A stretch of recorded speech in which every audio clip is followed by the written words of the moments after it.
Hello YouTube, welcome back to the channel. So I'm not going to go quite as far as to call it breaking, but obviously the title on here does say it. I'm going to call it a report. That said, we had been hearing the rumors about it over the last day or so, and it's been talked about on a couple different YouTube channels. I know Dustin, Sports Card Dad, I know others have mentioned it.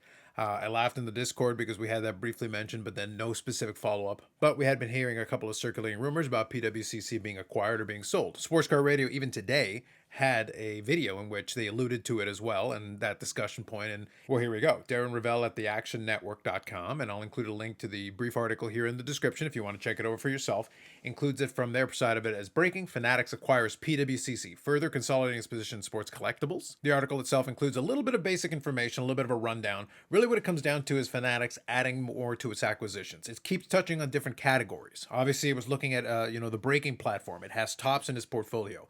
It's got elements in a lot of different areas. The one element we've always talked about is distribution. If they expand into more distribution, they've already got a distribution network that they can use as part of what they're doing, but they keep entering more and more into these other areas, which is what we've always expected. We make the joke, I make the joke on the live stream all the time about the Fanatics overlords. Well, that really is their MO. They want to be in almost every single category. And getting PWCC, yes, it's a brand in the space. Yes, it's an infamous brand in the space that a lot of people don't like for various reasons, but it doesn't matter. The reality is it is a brand in the space that's already been established and has a vault. And it's one of those things that by having Fanatics in there, it's immediate and instant liquidity. Obviously, it gets PWCC out of any potential issues it's having with liquidity. Fanatics has the resources to be able to fund it, stabilize the company, so to speak, and at the same time give themselves a foothold in the vaulting space. Collectors has the whole piece with the Golden Vault, the Collector's Vault. I forget what they call it specifically, but they've got that one. eBay has a vault, obviously, that they're going into, and I've always mentioned that COMC for me technically is like the OG vault in the space. So for Fanatics, it's just another platform, another layer in terms of entering into the space and giving them another category. And at the same time, it also gives them PWCC with a marketplace. So they've got an online marketplace for auctions as well as for fixed price items. So it gives them a couple of different ways to additionally be able to sell items on their own platform, which they suddenly would own under this.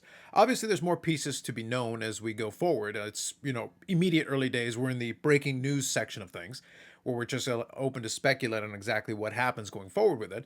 But Darren Rovell in the article does state it really is another coup for Fanatics. It does work into that space.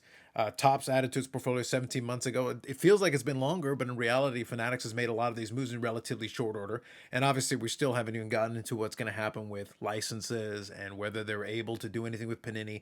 But this is just another shoe to drop as Fanatics continues to expand its footprint in the hobby landscape, in the hobby space. Now, one other note here that's made in this article, which is accurate, it says the deal will allow Fanatics to immediately gain traction in the online auction space, which I just mentioned, which has been dominated recently by Heritage Auctions and Golden, which had been acquired by Collectors, the parent company of PSA. So as I said, it enters them into that space. And then you also get a little bit of history as far as PWCC getting booted off of eBay's platform. And then obviously that led to them, or, maybe it's a chicken or the egg thing. Either because they were building their own platform, they got booted, or they were preparing to get the platform, in anticipation of getting booted. But either way, PWCC has a platform now with the auctions and the fixed price marketplace that I mentioned earlier, and it allows them to do a fair bit of business as far as that's concerned, and it immediately puts Fanatics right in the middle of that.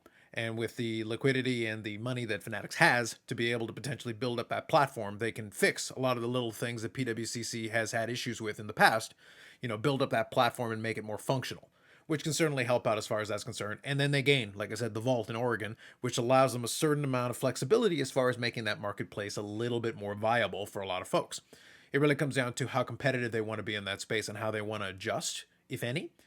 One of the key pieces, though, that allows them to resolve is that obviously with PWCC's financial instruments, as far as letting people loan against cards and the potential liquidity crunch that creates when suddenly, the price of the sports card drops, and then you have to try to figure out what to do with these cars that are suddenly worth less, that are collateral for these loans of real money that you put out there. That could have created the PWCC liquidity crunch that a lot of people suspect. And that's alluded to in this article as well. So as I said, I'll leave a link to this article for you. I'd be curious to see what thoughts you have as far as this is concerned. It's not really a surprise that if somebody's going to be a player in the space currently to try to purchase and acquire PWCC at a time like this, Fanatics would be one that would make a lot of sense to me, especially if PWCC was having the kind of problems that a lot of people alluded to and suspected. Well, then you're suddenly buying a depressed asset at a much lower price, and that's right in Fanatics MO.